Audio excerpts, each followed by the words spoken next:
артгалереяи давлатии Сомонёни шаҳри Хуҷанд иншооти таърихию фарҳангӣ ба ҳисоб меравад. Дар он намоишгоҳи асарҳои рассомони вилоят гузошта шуда, барои баланд бардоштани маърифати мардум, таърихшиносии онҳо ва муаррифии таъриху анъанаҳои мардумӣ ба сайёҳони дохиливу хориҷӣ ва махсусан ҷавонон мусоидат мекунад. Ташкилоти ҷамъиятии ҷавонони парки технологии Донишгоҳи давлатии ҳуқуқ, бизнес ва сиёсати Тоҷикистон тасмим гирифт, ки дар ин макони таърихӣ чорабинии оммавии фарҳангӣ доир намояд. Он таҳти унвони «Рӯзи галерея» сурат гирифт.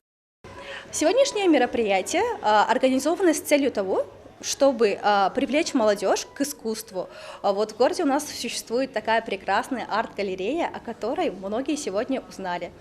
И хотелось бы, чтобы они посещали ее, и галерея также развивалась, и была намного популярней. Это не первое наше мероприятие, которое мы организовываем в рамках деятельности технопарка, и, конечно же, не последнее, так как мы являемся молодежной организацией и работаем во благо молодежи, чтобы они проводили свое время с толком и развивались в искусстве, в IT, в любых других сферах.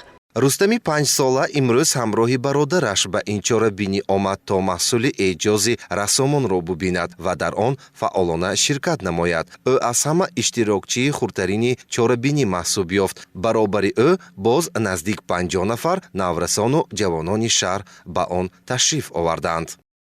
ба фикри ман имрӯза чорабинии мо ба ҷавонон хело зарур мебошад. Гарчанде медонем, ки ҳозир асри 21 гаджетҳо, телефонҳои мобилӣ хеле пеш рафтанд. Барои омӯхтани ҳунарҳои иловагӣ хело зарур мебошад ва беҳуда намегӯянд, ки ба як инсон 40 ҳунар кам аст.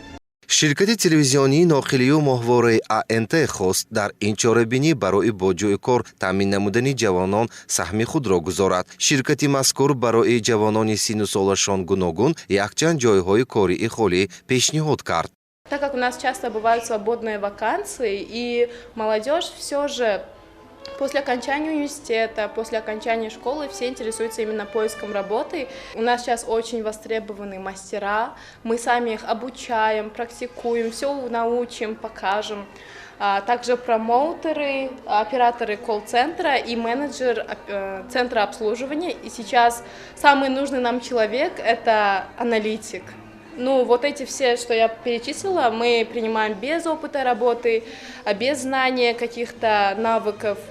Мы сами проходим обучение для них. парки технологии Донишгоҳи давлатии ҳуқуқ, бизнес ва сиёсати Тоҷикистон зиёда аз 10 сол мешавад, ки барои хоҳишмандон курсҳои омӯзишии самтҳои мухталифро пешкаш месозад. Ба гуфти Парвина Раҳматуллоева, дар муассисаи онҳо нозукиҳои кор бо компютер, технологияи иттилоотӣ ва дигар курсҳои кӯтоҳмуддат ба роҳ монда шудааст.